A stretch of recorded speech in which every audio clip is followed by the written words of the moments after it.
Ladies and gentlemen, my name is Royce. I am your runner, and this is Ross from RDD Airsoft Works. Back again for the podcast. It's good to be back. I'm glad to have you back. And you're cracking out, and it's annoying.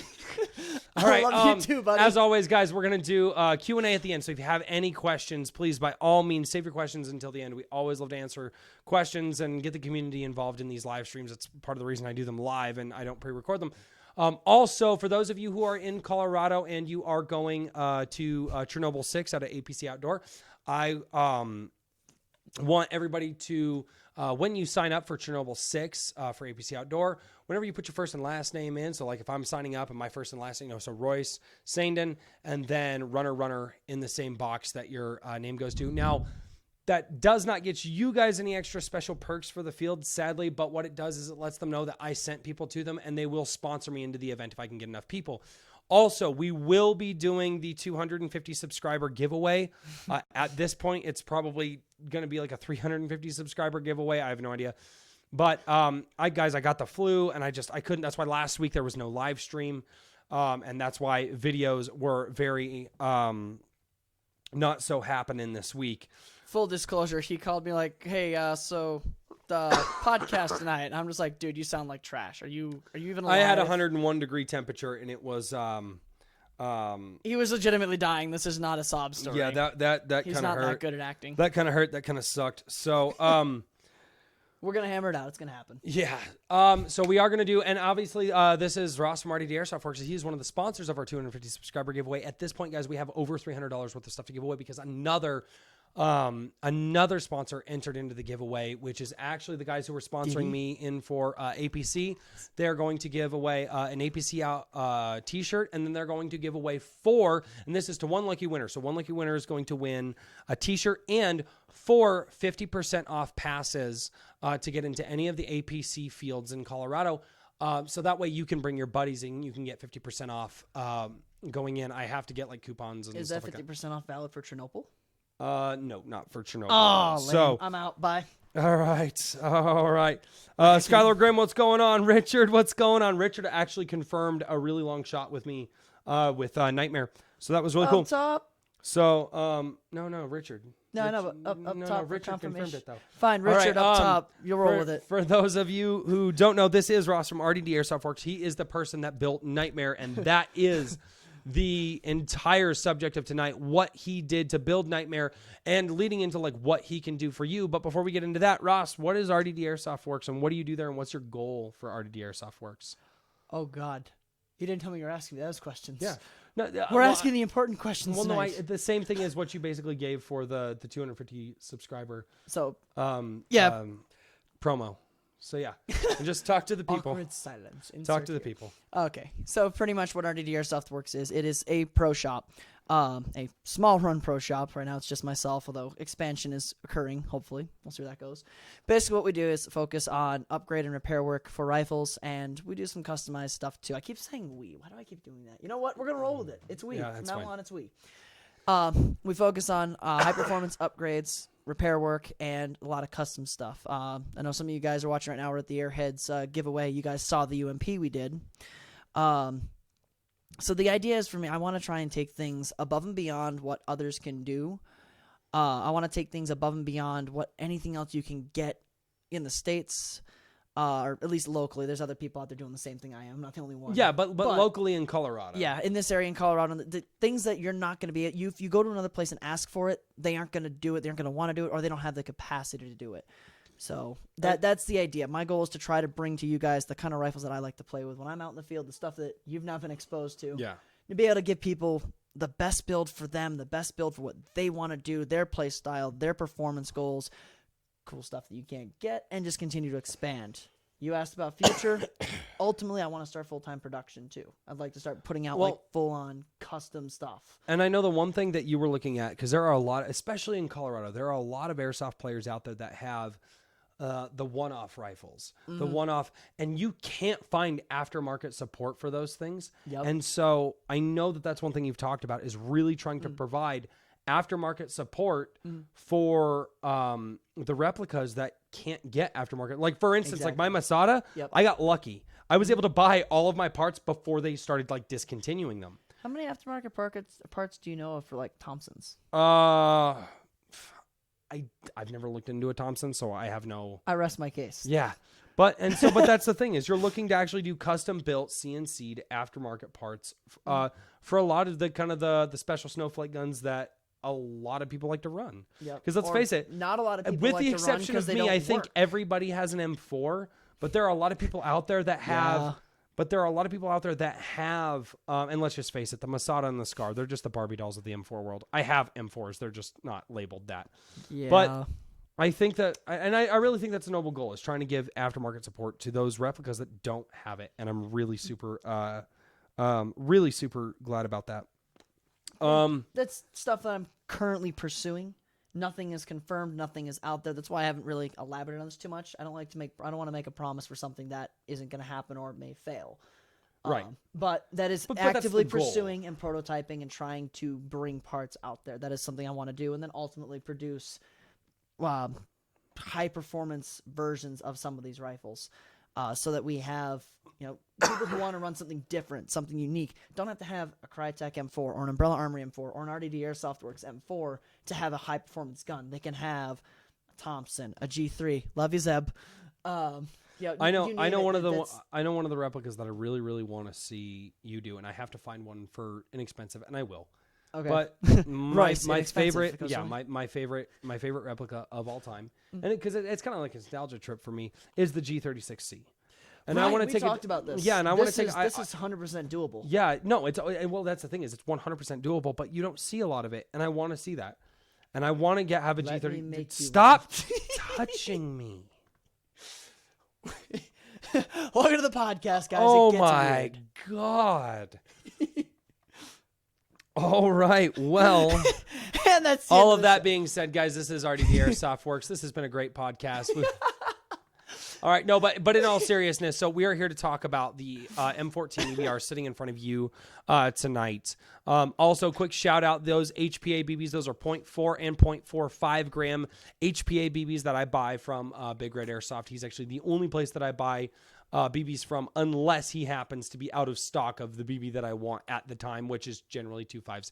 He sells out of 2.5s really fast. So, but no, Big Red Airsoft, links are all down in the description. So if you guys want to find a phenomenal retailer for BBs that sell the high quality, fantastic BBs that are consistent across the board, go to Big Red Airsoft. Again, that's the only place I buy BBs from, and pretty much the only place you buy BBs from at this point too. Exclusively, unless the same as you said, unless someone's out of stock or I'm playing at a field. Yeah, it's like I'm literally at at the field, but Big Red doesn't have BBs, and I need the BBs unless he's out of stock. Not there. Yeah, unless he's out. Well, and like I said, 2.5s he runs out pretty quick. So every so often, but 2.5s I don't run very often anyway. So pretty much, if Red's the option, he is the only option. Yeah. So that's how I roll.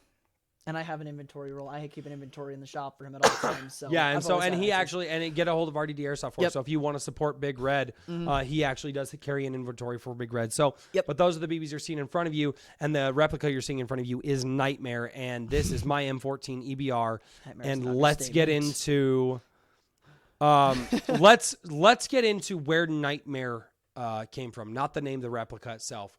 Good friend of mine.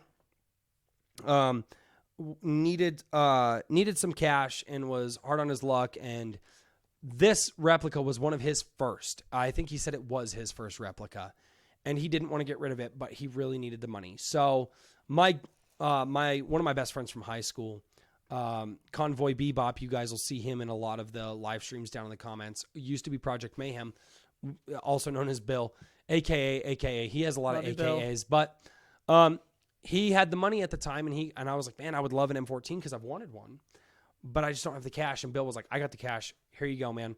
And so Bill bought it. And then Bill was going to leave the state, and he was like, I don't want to leave the state with this thing. And I was like, well, sell it to me. I still owe Bill money for it. We have no idea how much. I know there's money that still needs to make his way over there. So I have to start paying him. But Bill's the type of person, he's just like, dude, just get it to me when you can. And I do fully intend to do that. So it came into my possession, so that way we could keep it for our friend because essentially we try to keep this thing in the family. And it sat downstairs for a long time, and I was like, man, I really feel bad that it's just sitting there. I want to do something with it. And fully knowing, I was like, I want to upgrade this thing. And he said that he wanted to he had this thing set for DMR. And so I thought, well, I want to get the work done to it. He can hear my kids upstairs, but that's fine.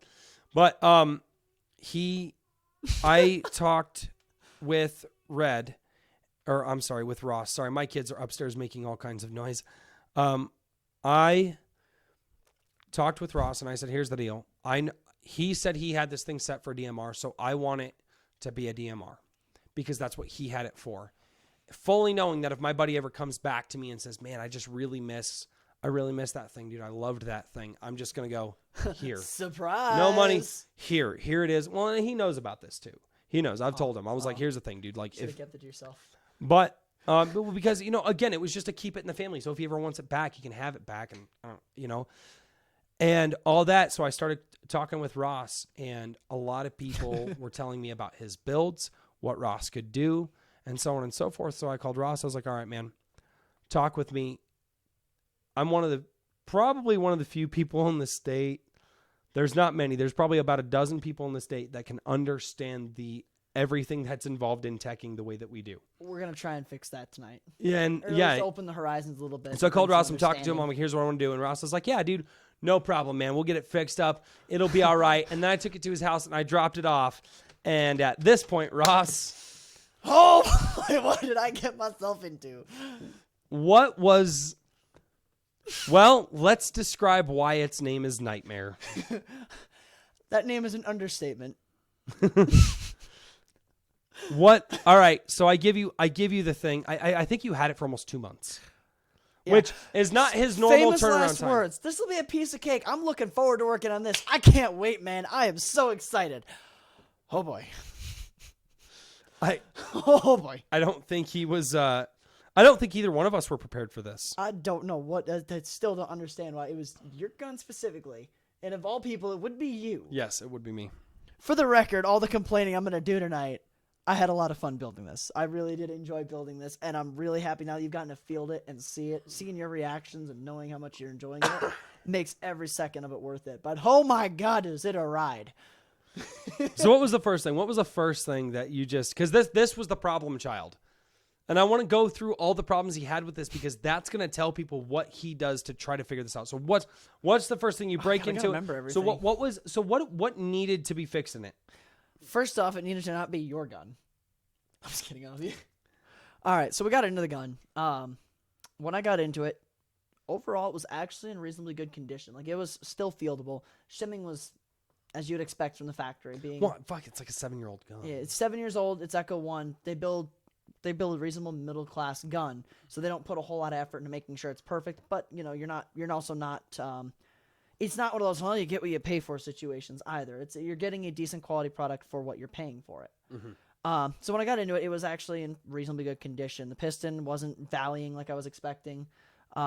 Compression was absolute trash, but it's 7 years old. You'd expect that. Yeah. O-rings were all worn out. I mean, it was ready for some maintenance. Grease was caked up to oh man. Was there grease left? No, it was caked in there, which is a pretty common thing to see in a lot of these mid-grade rifles too. A lot of Chinese companies think that the way to make things run right is to fill the gearbox completely with grease, and then when it's completely full, fill it some more. Anyway, but overall the rifle is actually not in bad condition, which did make things easier, and it made things on your end a little bit cheaper because we didn't have to go through and replace half a gearbox. Yeah. And that was the we biggest were thing. able to use a lot of the stock parts in it still, With the exception being of the motor, 7 years old, that's really good. Yeah, I mean your whole gear train is all stock minus the motor. Yeah, with the motor, we knew the motor was bad before. Yeah, I said actually the bevel gear, as I recall, or not the bevel, the pinion gear, the little one on the motor, that one was about to have some problems. It was rounding out and about to be. You're gonna hear some fun noises pretty soon. Put it that way. But anyway, so got into it. And so I know you're going to want to talk about this later. Do you want to go into what I started doing to build it into a DMR or just the problems first? Like, how do you want to do this? Let's go with the problems first because the problems just make me laugh every time. We want to make everybody laugh first and then drill them with a little science. And then we'll drill them with the science. We'll give you guys the laughter first so you can all tune out when I start boring you with physics. Yeah, let's go for it. You're welcome. People's man over here. Yeah. Okay. Well, some of you have heard this story. Because we did it in the Facebook chat. Yeah. So actually, the initial problem we had was shimming. The first thing I ran into was actually trying to shim this thing out, and it was so long ago. I'm trying to remember because I've been through so many rifles since then. Trying to remember exactly why we had so many. Bevel gear. Your bevel gear was trash. The bevel gear and the pinion gear were both having issues, but the trying to get this thing shimmed out, it was more challenging than normal. Usually, once you get your bevel height and your pinion height set together, everything else is pretty much line of sight. You get it all together. You clamp the gearbox together, tighten your screws down, check it. And usually I end up having to remove a shim off of a gear to get things to sit snug and tight without binding or without being tight. So, this one took more. A little bit more because I'd get the gears set. It's like, all right, it's perfect. Tighten the gearbox shell down, and it's not moving. Measure, pull some shims, put some other ones in, spin, and it sounds great. Tighten the shell down, and it's not moving. And if you're that 3 or 4 times, I realized that one of your shaft on your bevel gear was bent. Oh, ever so slightly. And it was honestly, I don't have the measuring equipment to measure that. Most techs don't. It was just a matter of I swapped the gear out, flipped it. I was like, oh, okay, this is perfect now. That makes a lot of sense. So speculation it'd be a bent shaft that the gear spins right, and then it gets to one point, it starts to bind hard, and then it passes again. Usually that's what causes it, or the gearbox shell's out of spec. Luckily, the gearbox shell's not out of spec. So I got it shimmed out. Sounds great, perfect. Let's go to the compression components. Correct the angle of engagement. Put all the compression components in. Didn't have another problem. It was fantastic. It was great. Then we went to electronics. This is my favorite story because I called him while this was happening. You called me about 5 minutes after this incident happened. This is my favorite story. I'm about to completely discredit myself. Make everyone lose complete faith in me. Give everyone a great laugh and understand the insanity. For those of you who know me, I don't like electricity. This is why. I can't see electricity. You have tools to see electricity. But a broken gear, you see, oh, it's missing a tooth. This is easy to fix. I can see there's a tooth mixing. Just switch the gear out. We're good. Electricity's like, I don't want to work. And you're like, why? Anyway, when we built this, we put a MOSFET in there. Oh, I am spiking hard. You're fine. Is anybody going deaf yet? You're fine. You're fine. Because of how I have everything set up, even if you clip, it won't actually. There's about $400 worth of audio equipment before you even hit my $1,000 computer. Okay, cool. Good to know. All right. Anyway, MOSFET time. Oh God, the MOSFET. This was great. So I ended up with a wonderful incident, and this is all coincidence. This is complete coincidence all the way around. So when I built this, we put in a high torque motor, and we put in a MOSFET. The MOSFET was to regulate current so that you could run an 11.1 LiPo. Because that's the only thing I have. Yeah, that and it's when we get into more of how a DMR is built, it'll make a little more sense. Yeah. But we needed to be able to run an 11.1 LiPo to get the performance you wanted out of it. So we put in a MOSFET in there to regulate current. I put an active braking MOSFET in there specifically because it is a semi-auto only rifle. I wanted to make sure that the cycle is always going to stop. You're not going to be overspinning all the time. So we put a MOSFET in there, and then I put a high torque motor in to help handle the stiffer spring, to ensure that the gun would have a crisp, fast response. That stiffer spring was an M120. Yeah, it ended up. This thing's running an M120. But anyway, that's a whole nother. We'll get into that a bit later too. Originally, I was anticipating an M140, M150. That's normally what we end up using with DMRs. Yours, compression, everything worked out. We'll discuss a little bit more later. It's actually running a standard AEG spring to hit its limit. But anyway. We went to a higher torque motor, and it is a faster RPM motor too, from what most stock are. So it makes the rifle cycle a little quicker. Well, what you want with semi-automatic. and especially with this, what I know from what I've run it is you go, and there's gonna be terrible mouth noises, but you go, insert mouth noises. You pull the trigger, goes click, click, and essentially what that's doing is that's everything cycling in the gearbox, setting. Now this thing. It can still motor lock if I get too happy and I don't let it finish that cycle. And that is training on my end. But I'm okay with that because it is not designed to be just blah, blah, blah, blah, blah, blah, blah. It's not a rifleman rifle. It's not an SMG. This thing is built to essentially just be a semi-auto sniper. So I should go click, click, click. Like I should have a good. That, but... Well, no, and I absolutely can, but I should. Oh. Almost forgot about that. Wow. Shout out to my guy Lee, because I was gonna forget. So All right, anyway, moving on. but that's essentially what we built the thing to do is to essentially act more as a sniper rifle than a DMR, because that's kind of my play style. Anyway, go on. So yeah, and we'll talk about the semi-auto what you were discussing there as Yeah. well. I'm looking into ways to stop that. I'm just not. It's fine. Other than It's a cycle 7-year-old. detection. It's a 7-year-old replica. So anyway, Yeah. so moving we on. get into the electronics. Get into my favorite story. Oh yeah, this is great. So we put the MOSFET and we put the high truck motor in. It's fine. They can hear my kids upstairs. My house isn't sound. perfect You sound guys effects. can't, but go on. I love it. It's great. Anyway, so I ended up with a defective MOSFET from the factory and a defective MOSFET or motor? from the factory. Oh, both. Oh, I looked both. into this afterwards. Both were defective, which is Wow. from Gate. That's surprising. That is the first defective product I've seen from them ever. So power to them. Yeah. Shout out to It Gate, just so 'cause it's awesome, happened but to it just be happened mine. to be that and a bad motor.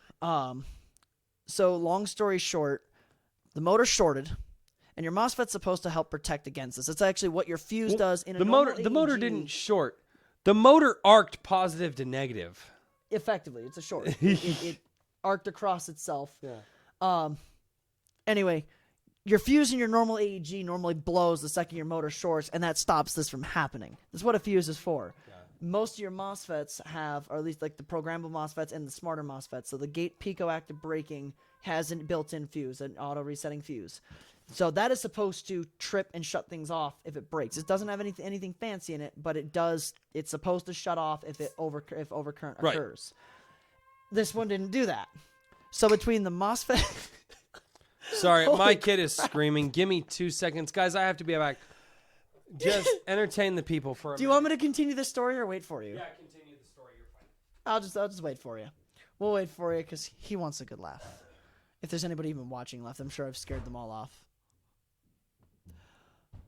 There's another guy sitting over there, BT Dubs. Say hi, guy. I rest my case. I'm not crazy. So, I don't know what to do here. Engage social awkwardness. Ladies and gentlemen, runner. I am your new runner, guys. Okay, be gone. Oh, what? Oh, okay, sad face. Quick before you get yelled at. I'm gonna sit in my lonely chair now. I can't wait for him to go back and rewatch this and see that and be like, God damn it. Brett, you're never coming over here again. Fuck. go away. Do. Look at your phone.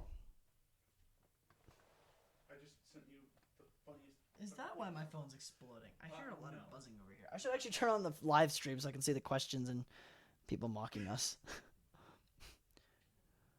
Taking care of your children. God, what a dad thing.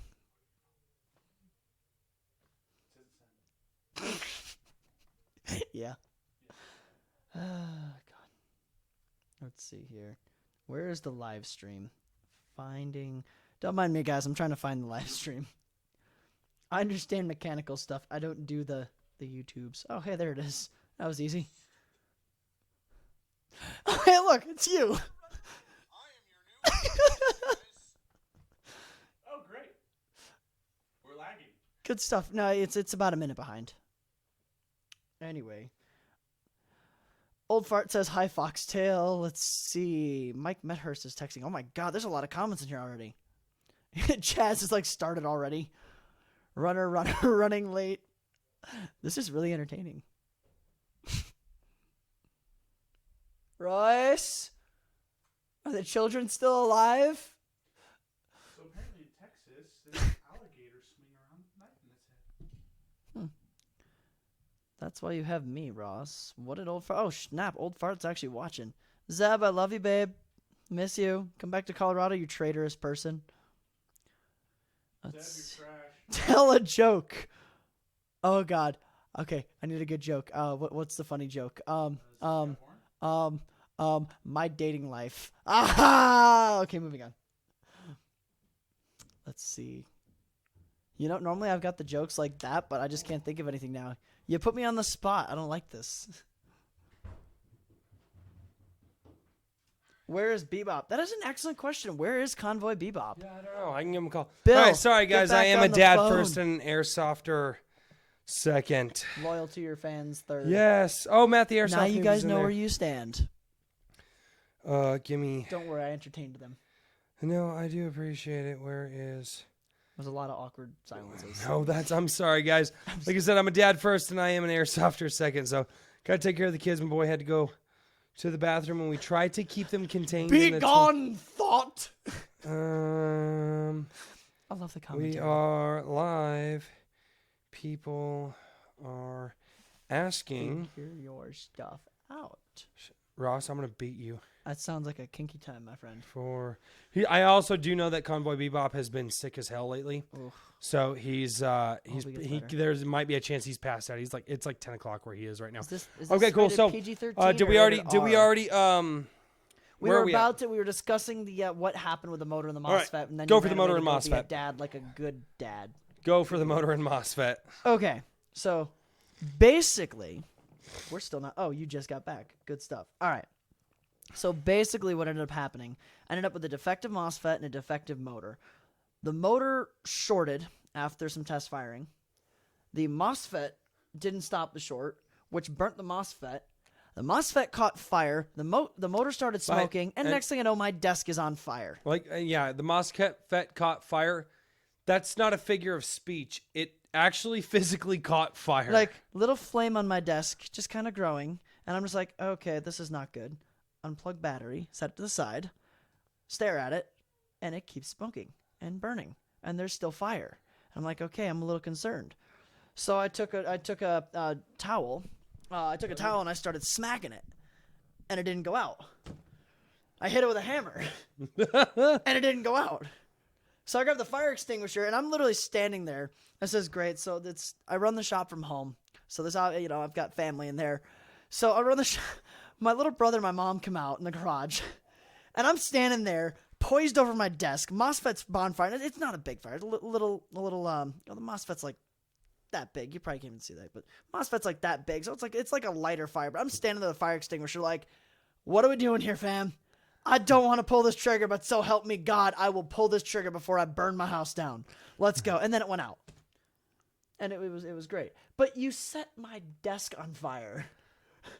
technically, the replica was not in my possession at the time. Therefore, that's all your fault. Thankfully, the replica was also not assembled at the time. It's just gearbox and MOSFETs, and Yeah. nothing in the rifle got damaged.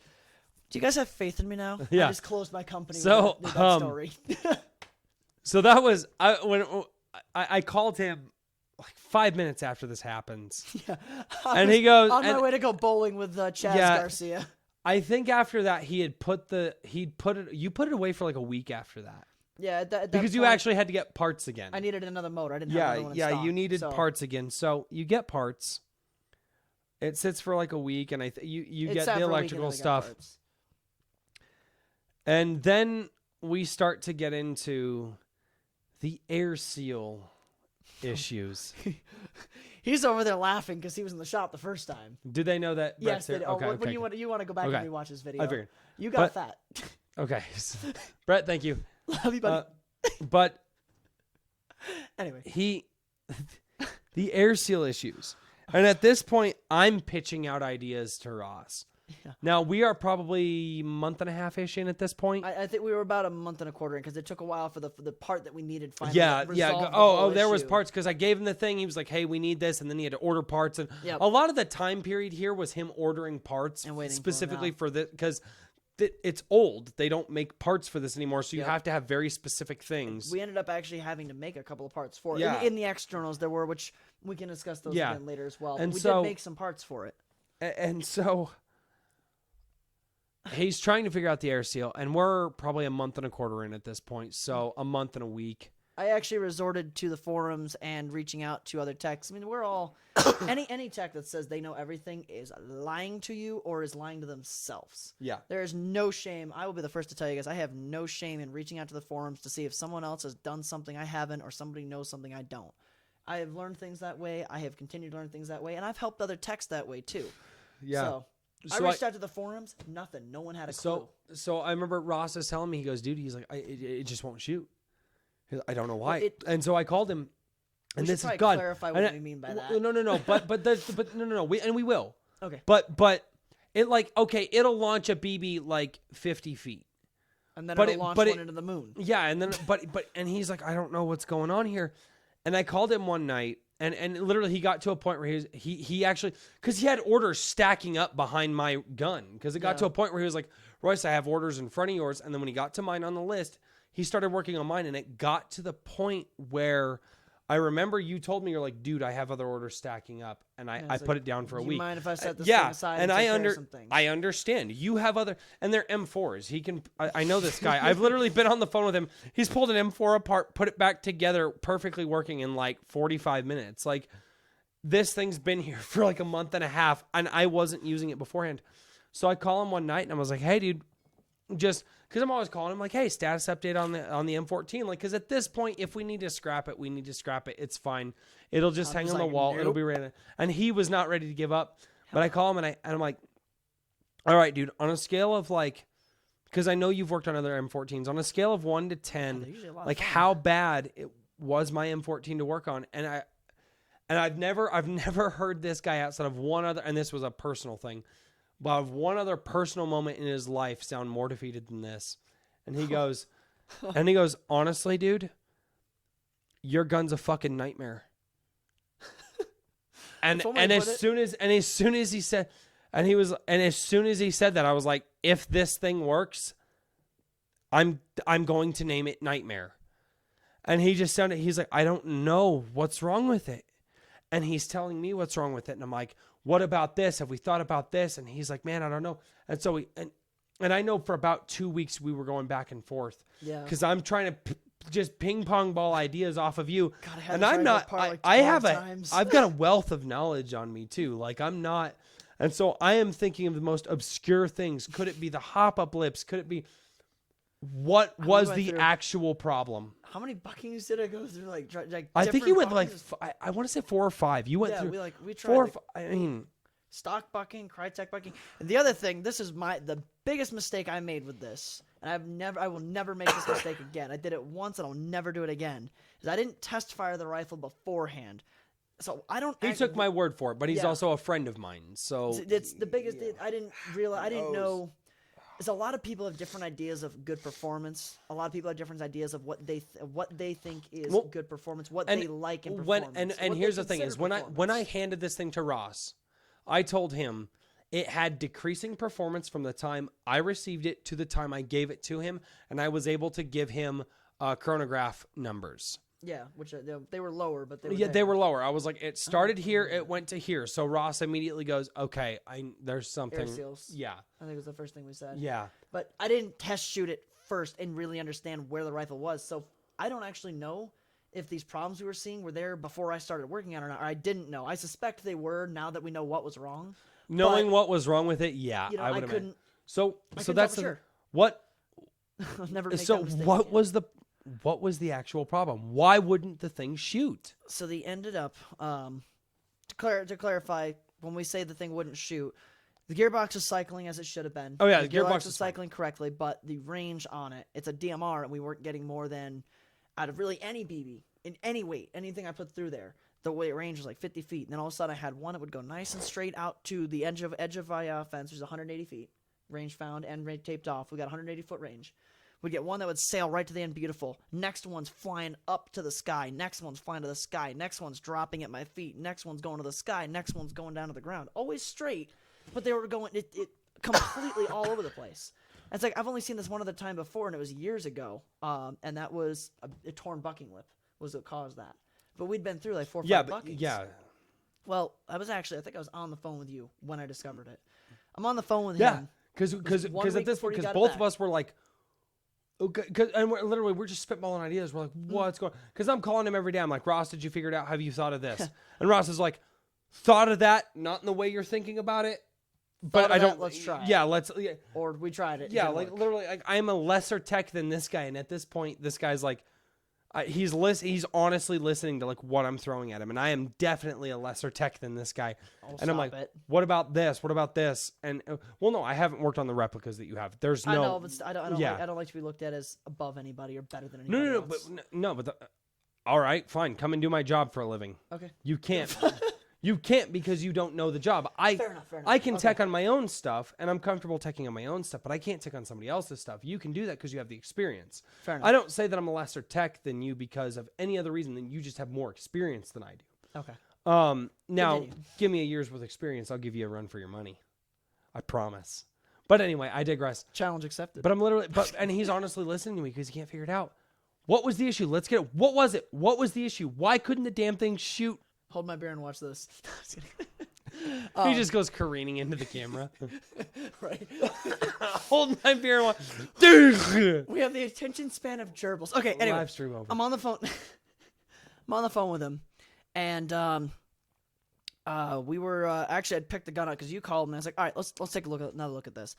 And I'm looking. I was like, this has got to be something. This was one of those things where you were researching for another 4 or 5 days. So it sat for another week. So at this time, this thing sat for like 3 weeks. Yeah, I was waiting for forums to see if anybody had any kind of input. Nobody had anything useful to say. One guy had one useful thing to say, and it was the first things we tried. Yeah. Everybody else was pretty much, well, the one other person who chimed in was just a derogatory comment. So I was like, okay, you're real helpful. Thanks. Move along.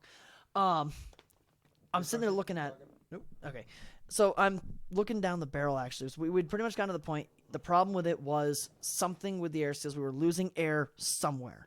And I'd done the test. This is going to sound terrible. There's a test you do to check your air seal. You, with your air nozzle sealed against the bucking, closed, throw on a pair of goggles, you look straight down your barrel with the battery out, and you shine a bright light into the hop-up unit, and you look to see if there's any light showing through. No light showing through means that your air nozzle is sealing with the bucking lips correctly, and you have a flawless air seal. Or so we thought. And then this is the thing. This is not always the case, and you guys are about to learn something because I learned something and I went, wow. I learned something. This was a first for me, and when I brought it up in forums, no one else had heard about it. Nobody else said it. With the exception of one other guy, actually. And even wasn't then, there like one other guy that was like, wait, I have that same replica. Another guy came up, he had the same issue, but he didn't know why. He ended up having the same problem, which is, again, it kind of mind-blowing because this is something I've never seen in the 10 years I've been doing this. And a lot of other guys haven't either. So under 95% of circumstances, that test works. But in this case, what we had, I'm going to try and make this make sense. If you're looking down your barrel, okay, pretend that's a barrel. That's your airsoft barrel. You're looking through your barrel. This is your air nozzle. Normally when they line up, you got your bucking and your nozzle will line up together and seal. And what was happening was the hop-up unit, something in the hop-up had broken. And the bucking lips were sitting not concentric, not round, but they were actually ovaled off on one side. One side was actually, instead of... Let me see it. Yeah, one side of the bucking was actually over the edge of the hop-up, so they weren't lining up correctly. Okay, with the nozzle sealed up... Yeah, kind of. That's kind of how it looked. It was more of the they were kind of offset. So the lips, instead of the lips being dead center with the air nozzle in the barrel, the lips on one side were actually covered by the ledge inside of the hop-up unit. It's kind of hard to explain. Yeah, like actually. I know what you were saying because I Basically, the lips weren't sitting centered. So when it was sealed up and when the nozzle was forward, it was sealing. But it was crushing. Literally 1/4 the one side. Yes. It was crushing the one side in. Yes. So while you were doing the light test, because it was crushing it, no light was getting through, but it was not maintaining seal. Correct. The second you pulled the trigger and actually sent a BB down the barrel, your air travels the path of least resistance. Usually that is pushing the BB down your barrel. But in this case, the BB, there is some, I don't like to use the term back pressure. I hate using that term, but for lack of a better term. It's not necessarily back pressure. It's more like,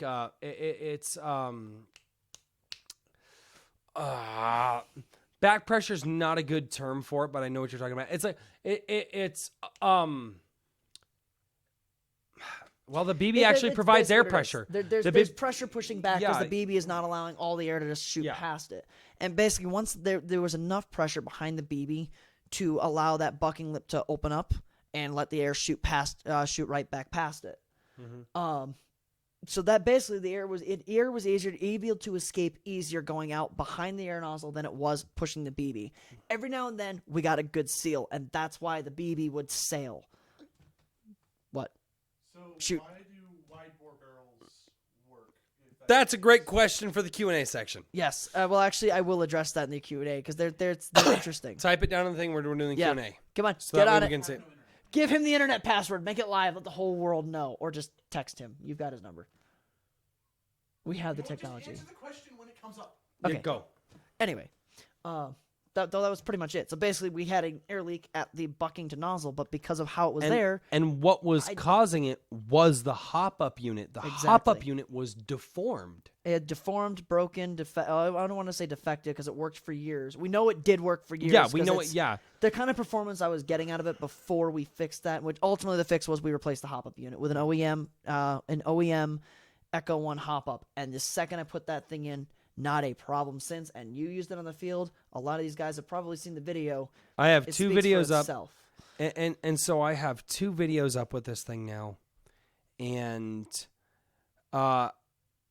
then Ross and I have tested it. So for those of you who have seen my videos with Nightmare, my engineer, the guy's my engineer machinist who's working with me to help develop these parts is in the our private chat right now, blowing me up like, bro, drop a hint, talk about it. No, you Not can't gonna talk happen about tonight. it. Not gonna happen So tonight. he's got hints. You're but watching, so you know you and I we get one out there that's working and we prove it. Then we'll do it. We'll make the big hype. And it will also be premiered on my Airsoft Yeah, channel. this so guy's going to be doing a lot of the parts testing for me, Yeah. a lot of the beta stuff. Anyway, back but to the topic. well, yeah. So that's a whole nother thing. Yeah, Don't that's worry a whole about that. nother Just forget you podcast. heard that. But No. Let them when be, it let them came be to this, excited. so here's the thing: as I take it out, this thing can't run anything lighter than a 0.36, and it's optimized for something sitting on the table. We don't know what it's optimized for yet because we haven't done. Well, we got a little bit of an insight tonight. We do. We'll let you We talk do have a about little that. bit of an insight. Here's the thing: is if you have seen my videos, I have a couple of different things that I tested. So, knowing where I was at Flatacre Farms, I used the Google Maps measurement system, and then I use my RunCam 2 that I have. Maxes out at about 196. Just call it 200 feet, right? The RunCam 2 is good from 30 to 60 meters. 60 meters being almost 200 feet. When you guys are watching my footage of this, I actually have to do post editing and zoom in, and that's why you'll see some pixelation stuff happening when I'm going to my RunCam and my zoom camera, is because this thing is physically shooting further than what my RunCam can normally pick up. So I actually have to zoom in on it and render it and render it that way. 192. 192. So 200. Okay, yeah. So you just call it 200 feet. That being said, on Flatacre Farms, through using Google Maps and knowing that I have maxed out my RunCam 2, I am comfortable saying that just from the videos that are up, I was comfortably hitting 250 feet at Flatacre Farms with a 0.4 gram BB. Now, since then, and Ross got here earlier this evening, and we were able to test through, I've got cornfields down the way, so on and so forth. And we were able to test. I live in a small town, guys. It's a completely different thing here. Cops know me. Cops were aware. We were able to test this, and we can comfortably say that the maximum range. The maximum no, range that it let's- can reach that we can confirm. Yeah, not yeah, accurately. because there's some other things to this. The maximum range that we can confirm 100%. There is maximum range we cannot confirm 100%, which I will not say here. And If you guys find we can't confirm accurate, effective range. Yeah. We're talking what the we have confirmed. maximum, The BB can the reach BB and can it make can it get there this far. on its own power without having to overhop or Yep. barrel And- climb. Just taking a And straight this is shot with at it. both a 0.4 and a 0.45 gram BB. We are both comfortable, right? Both of us. Yeah. We are both comfortable saying this is a 300-foot AEG. That was assumed. This is also now disclosure. So as I said, this is shooting a straight shot in, I'm not going to say controlled conditions, but shooting a straight shot with the hop-up set. So windy conditions, non-windy conditions, I have been shooting it since I've had it home. That was also shooting. So again, we were just shooting out in an open field, so we didn't have anything to gauge the accuracy on. So we're not claiming effective range. Yeah, we saying could kind of walk out. We could kind of walk out 300 feet, shooting straight out.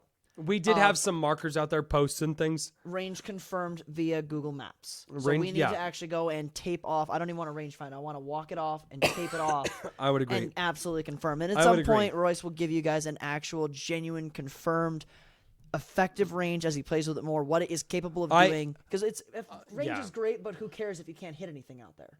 I am comfortable saying effectively, I can nail 250 feet with this thing. Only because I shot from the top of one ridge to the base of the other ridge at almost its widest point at Flatacre Farms. And if you guys know their large field and you know they have the two ridges on both sides, I was sitting on the top of one and I shot to the other. And I comfortably shot that far and was sailing BBs past a player. I'm going to leave it there because I don't like to get into cheater videos. But if you guys watch my last video on YouTube, Don't stoop. Don't say it. pay attention to it. But Draw your own conclusions. But I'm telling you right now, I was there in person, but draw your own conclusions. I will not say anything. I don't like doing that. But I'm sorry. I'm really proud of this thing and what it can do. And it pains me to not be able to tell you guys what it can do because of other reasons. But I'm telling you guys right now, I'm comfortable saying I can hit somebody at 265 feet with this thing.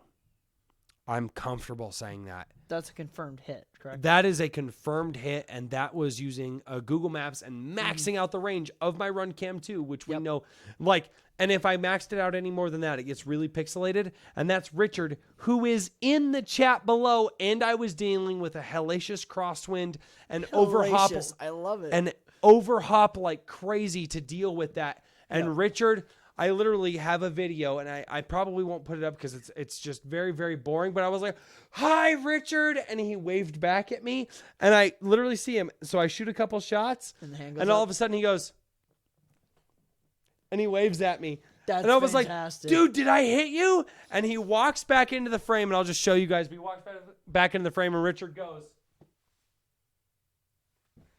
And he lifts his boot up because I was cranking so much overhop. I was literally coming up and then down. Like that's where you're gonna find the 4.5s are gonna be better for you. You're not gonna have to overhop to reach. You're gonna be able to shoot straighter.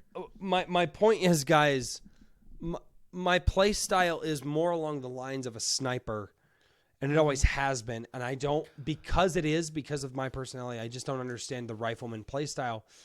And I finally have a replica that I can play with that I can finally do. And this guy spent the time, effort, and energy to figure out the science. He went into the cylinder voluming with the barrel, and then the amount of air pressure that would be held depending on weights of BBs.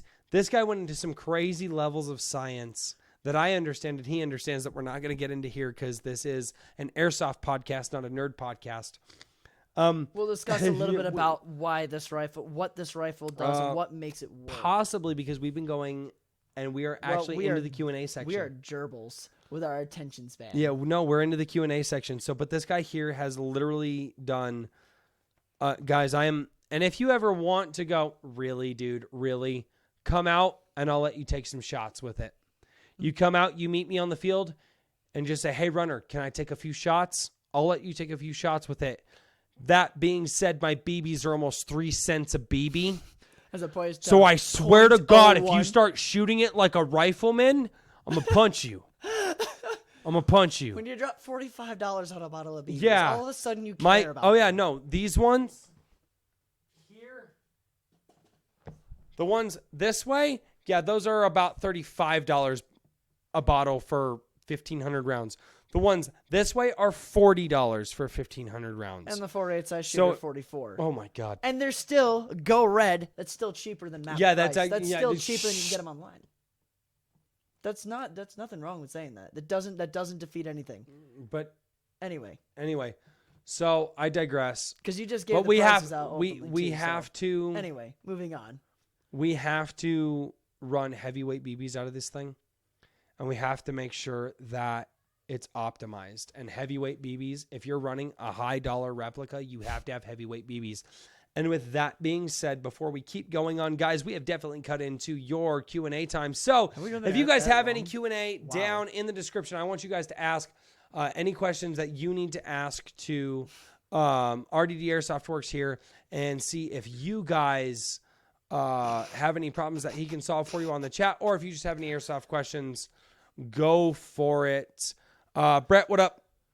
So, first, Ross, why are you such a little bitch? And second of all, Hey, Oof. watch your language on the channel. Yeah, PG-13. Every once in a while is okay, but YouTube likes to axe stuff like that. Yeah, because YouTube is kind of sorry, YouTube. freedom Yeah. depriving. Also, wide bore barrels. Why do they work? Okay. So- For those of you who didn't hear it, these are insanely directional. Brett wants to ask, why do wide bore barrels work? What causes them to do what they do? Work. So the theory behind them. I should preface this by saying that wide bore barrels I do not have a whole ton of experience with. I have used them before. I've seen them work.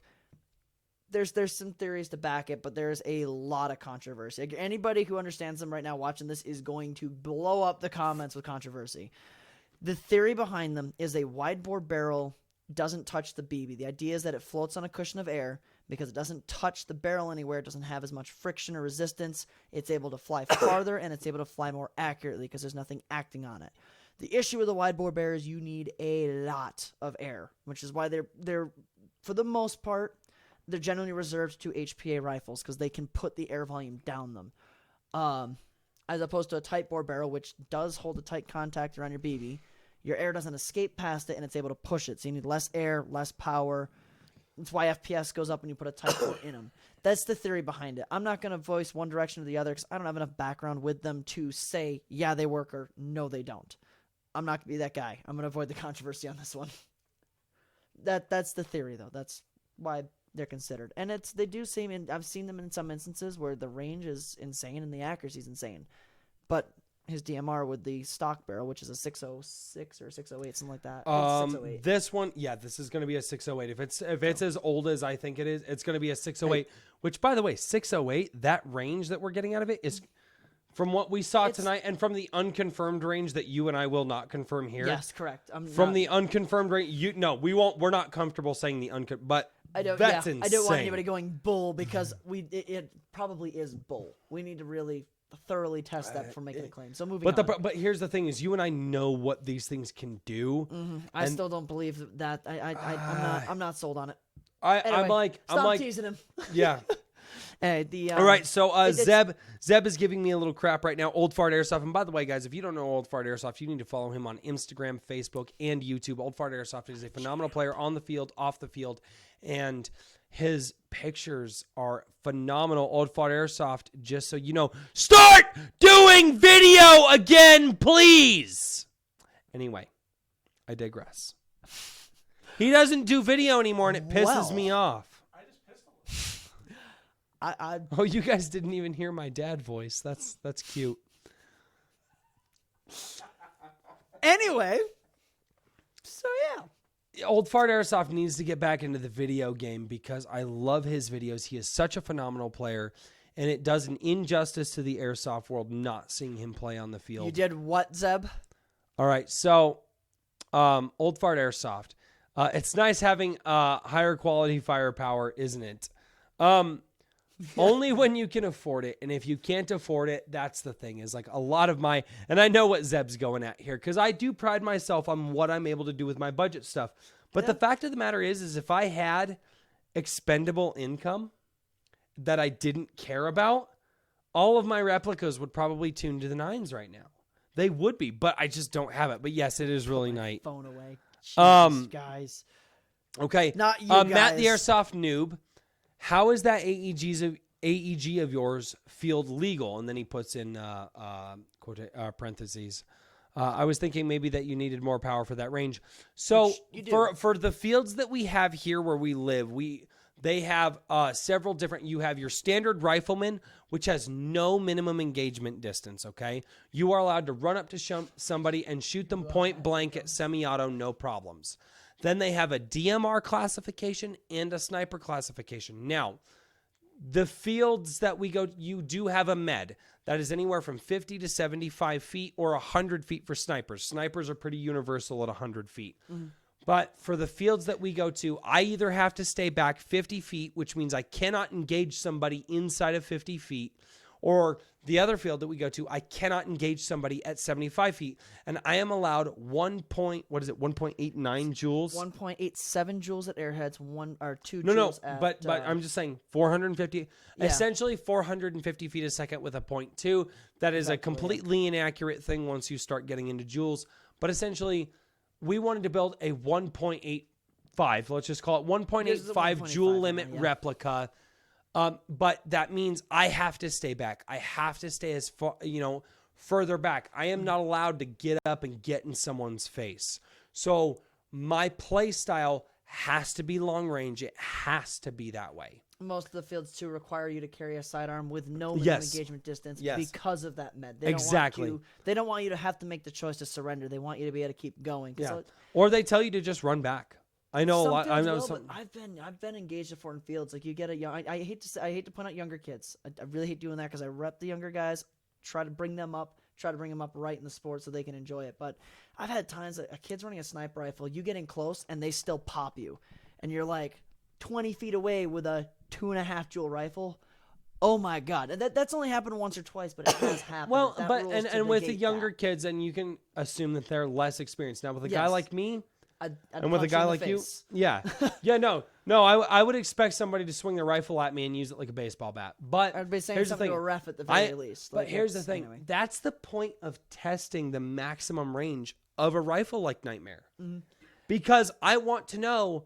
I never want to get in a compromising position for myself or another player. I never want to put another player in that position at the end of Nightmare. So I want to know what is the absolute maximum accuracy I can have, or what's the absolute possible range that I can be as far back as I can in order to hit a person. And that's why talking about range when it comes to DMRs and snipers is important. It's not important because look at my replica. It could shoot this far. It's got nothing to do with that. It's everything to do with keeping the player on the business end of your replica safe. Exactly. And that's why he and I are like, hey, I could probably, if I'm a better shot than I am, hit somebody at 300 feet, but I'm comfortable saying I can hit them at 250 feet, which means that they will never have to come into my 50-foot or my 75-foot med. And that's the important part. That's when range becomes important. Yes. And I am never going to hurt a person as long as I know I can hit them this far away and I'm going to stay this far back. Ultimately, that's what made me start really looking into the DMR class, because you have so many disadvantages with the class for one little advantage. So you got to take full advantage of that and make the rifle shoot far.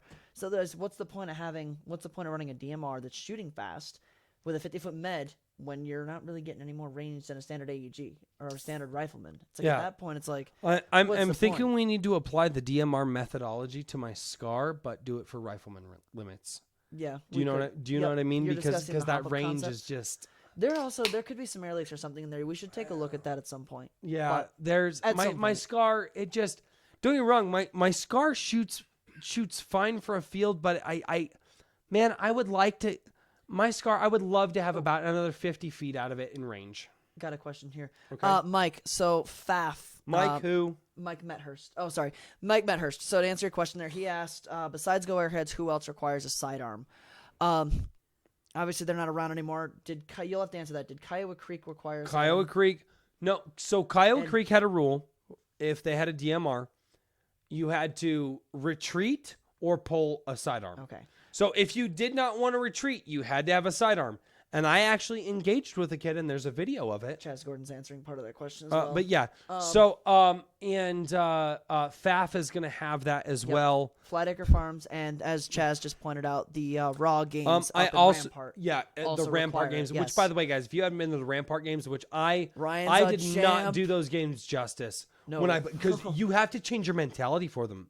You definitely. You It's have to the change. nostalgia. I loved playing it. It's so different. It's so fun. Dude, you have to think differently because it's not a standard field. Now they are 100% legal where they are playing, and all local authorities know that what we're doing. But, Sorry.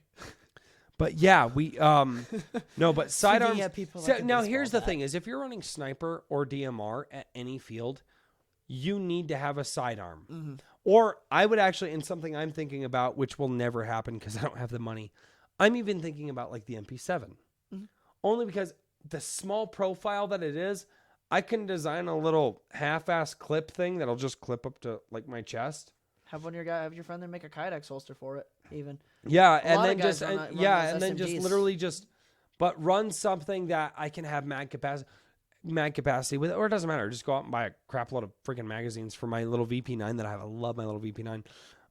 But yeah, okay. Let's see. Do we have any more? Oh, Chaz played it. Cool.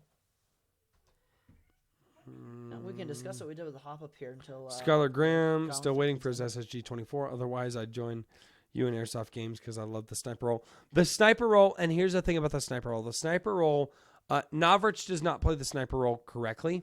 For those of you who watch Navrich, That's another question. we do have, okay. Matt's got another. Okay, I got another question. Could you please put before it? going dad mode again? Before you go dad mode again. No.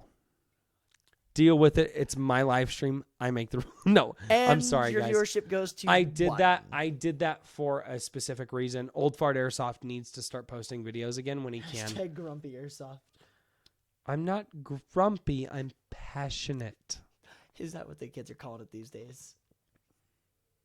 He runs Skylar Grimm. He runs an MP5 when he has a sniper. I think an MP5 is actually a really good platform to run. You're going to have mag capacity. It's a matter of just getting it suited up to you. But yeah, I think that an MP5 would be really great for that. Mm-hmm.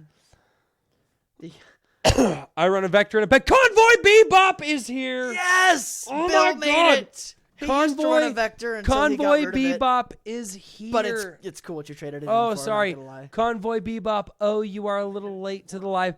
Convoy Bebop runs an LMG generally with a med. Yup. And he carries that Vector in his backpack, dude. And when he gets in a compromising position, he drops the pack and pulls out the Vector.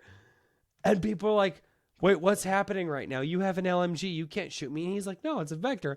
And people get very confused. I got a question Convoy for you, Bebop, because what it's- was your question for Ross? You had a question for Ross, and I want to see.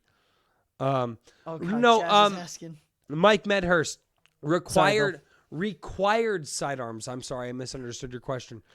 FAF Ross, required- talking to the mic. The first time I played at talking FAF, to the mic, I he's am talking to the okay. mic. I saw that. No, Mike Medhurst. They They were- are not required to have a sidearm, but you are required to follow your med.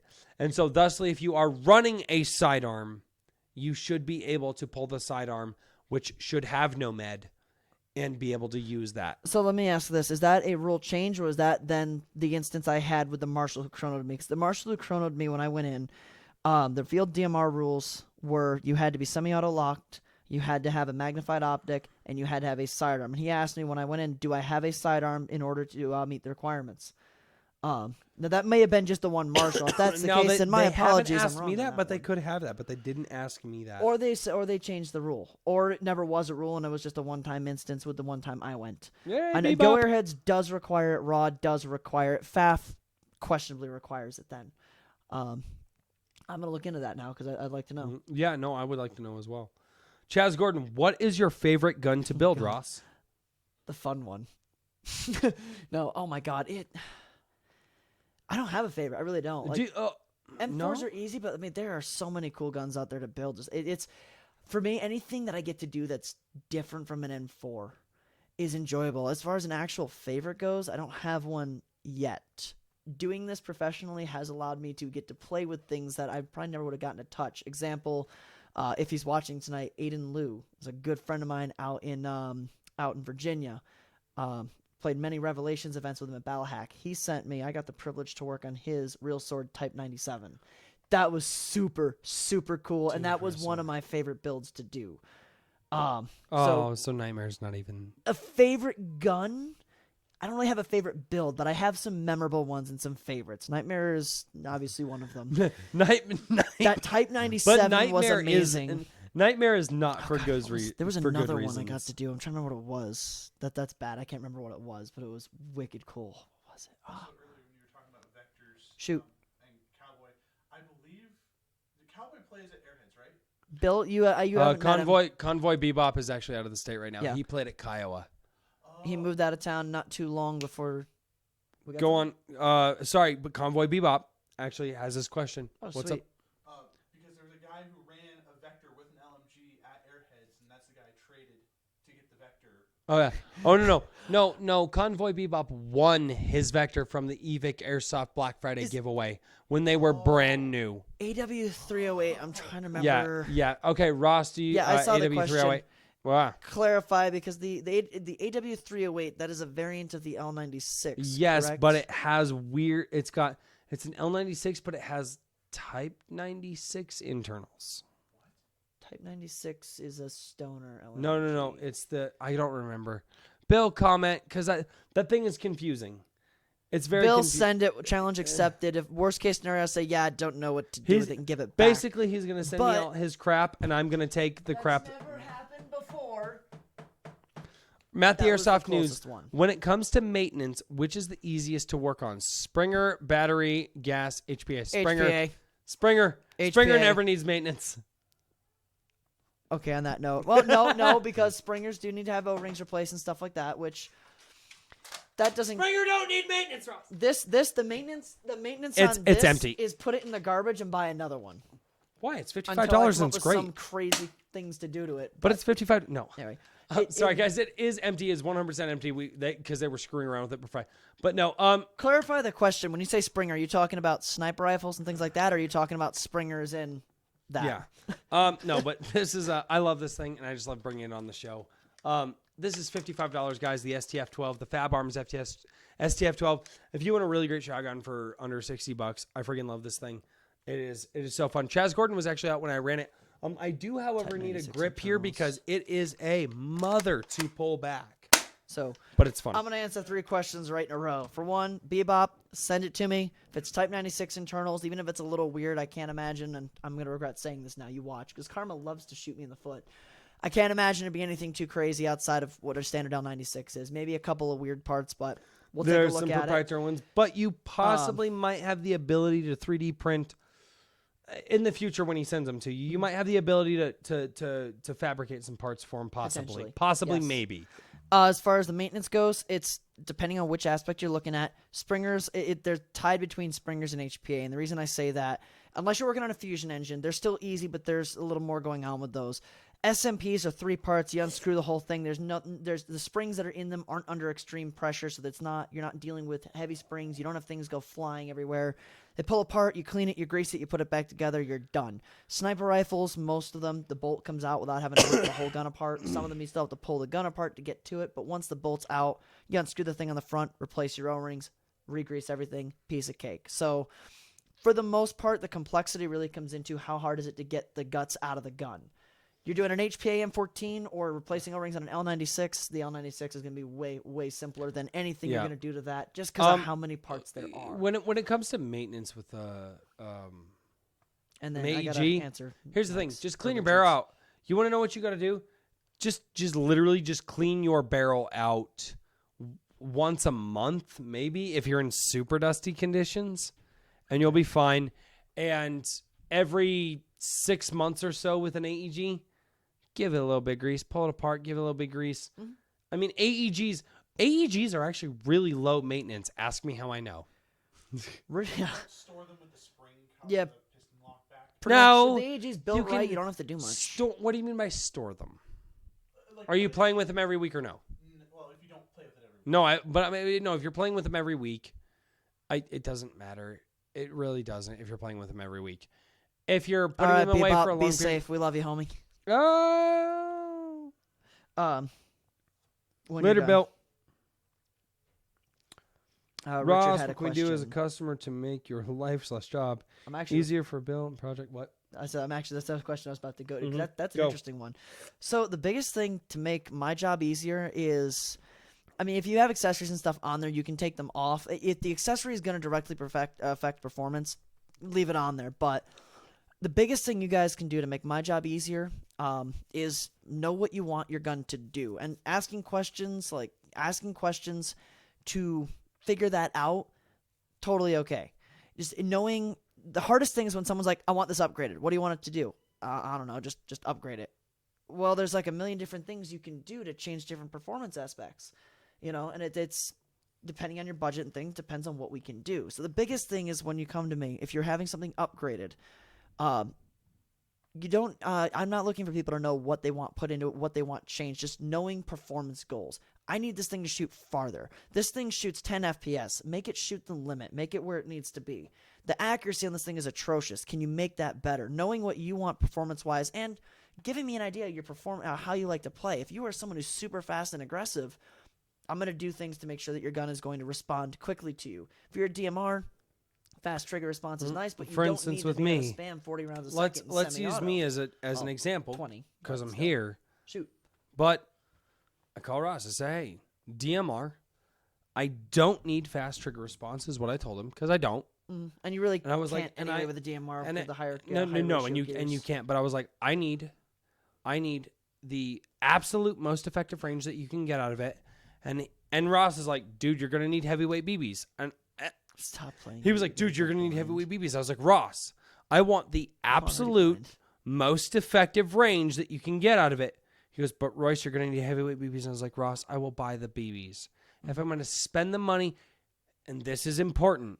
If you're gonna spend the money on the replica to get it performing, spend the money on the BBs that it needs to perform, because BBs are the cheapest, most effective thing that you can do as far as weight and quality. You don't have to change anything in a stock gun. Nothing. All that. What's the easiest upgrade to do for any AEG? Figure out what weight and what quality of BB works for your AEG. That's the best thing you can do. And you can get away with that. You don't need to change barrel bucking and hop up. Barrel bucking and hop up. No. BBs. Find the ones that work for your replica. And so I told Ross, I said, Ross, I'm not worried about high trigger response because I don't need it. Because essentially as a DMR, you should be taking slower semi-auto shots and you should be playing more of a sniper role. Slower. Well, and slower by one. You should be able to go 1, 2. That's it. I mean, 1, 2. When I'm playing with my SR25, there'll be times I'll sit there and go zip, zip, zip. But you're not sitting there. But here's like the thing. Your it's- SR25, if I'm not mistaken, can handle a gate Titan. It's not tightened, though. It does not have one in there. No, but you understand what I'm saying is you can't get that trigger response out of it for motor locking reasons. I have the with same motor locking Nightmare. problems you do. Oh, Actually, yeah. Mine's the same as yeah, yours. but you can't. But that's what I'm saying is you can't So- avoid that. But what you can do.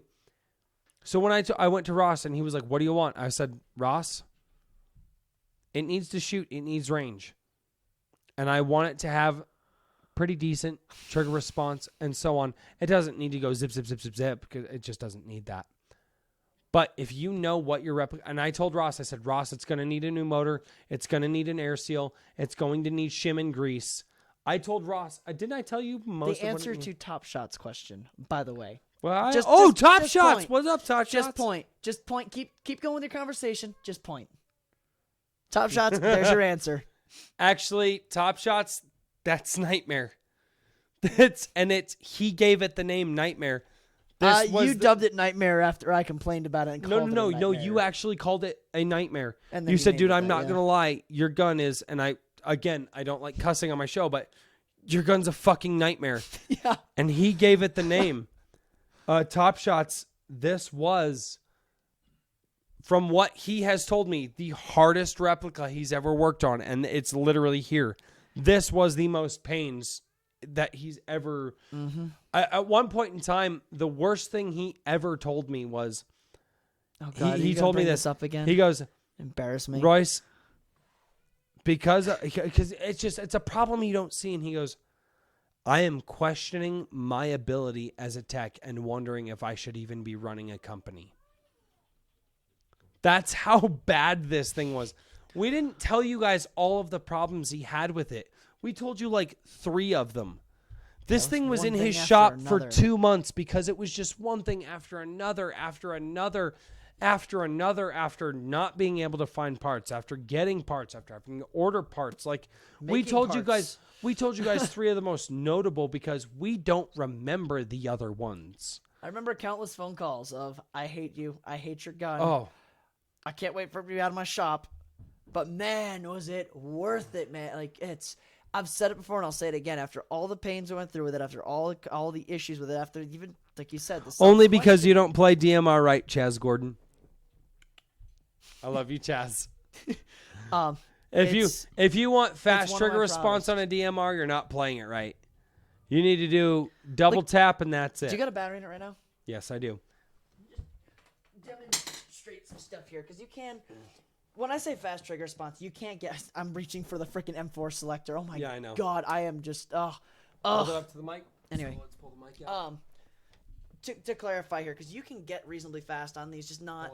When people say they want fast trigger response, a lot of times what they're talking about is like the absolute spamming. You're getting 12, 15 rounds a second. You can sit there on this and. So you can go on it, but you can't sit there and. You can't do that. Yeah.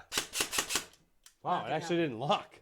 No, I spammed the trigger and released it twice before it fired. Yeah.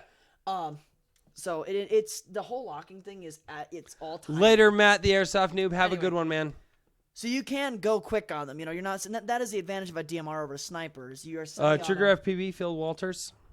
Oh God, Phil chimed in. It's Trigger FPV. He's been here for like a half hour. Oh, he's been messaging me privately and being a dingus. Have you had any really bad airsoft customers you wanted to tell off and just not work on their gear anymore? Oh my God, customers specifically, no. But I had a soccer mom that triggered me big time. This woman. I don't really know if I want to tell the story because I don't really want to stoop to that level. Did I tell you this one? The soccer mom that came in the shop and had nothing but commentary to make? No. All right, I'm going to give the light version of it.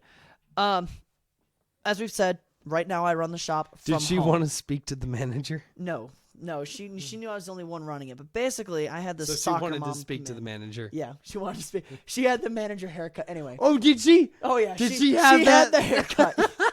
Anyway, I had this soccer mom come in. I did a build for her son. Her son's gun was absolutely in shambles, and we saved it for half of what it should have cost if she had gone anywhere else. We got it back to running condition and then some. Like the kid's been very happy with it. The kid himself, he's awesome. Chaz Gordon, there is a awesome. right or wrong, and I'm right, you're wrong. Anyway, I love you, Chaz. he's actually a 13-year-old kid. I got a lot of respect for him. Anyway, Chaz is not 13. to the point. No, not Chaz. This kid's I know. mother. I know. Okay, I'm sorry.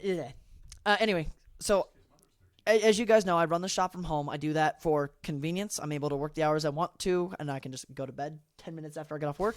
And the other reason is cost. Part of why I keep my prices down is because I'm not paying a storefront premium in Denver or Thornton or... Oh, my God. Yeah, I'm not paying that. I'm paying what I pay to live at my house. So that, in turn, lets me charge a lot less and still actually make a profit at this. Yes. It is still a business in the end. Regardless of how I want to run things, I still have to pull a profit. Anyway, I had this soccer mom. Legally, because you're not a non-profit. Yes, I am. Yeah, I am a legally, registered, you legal, actually have licensed to pull a business. profit. Correct.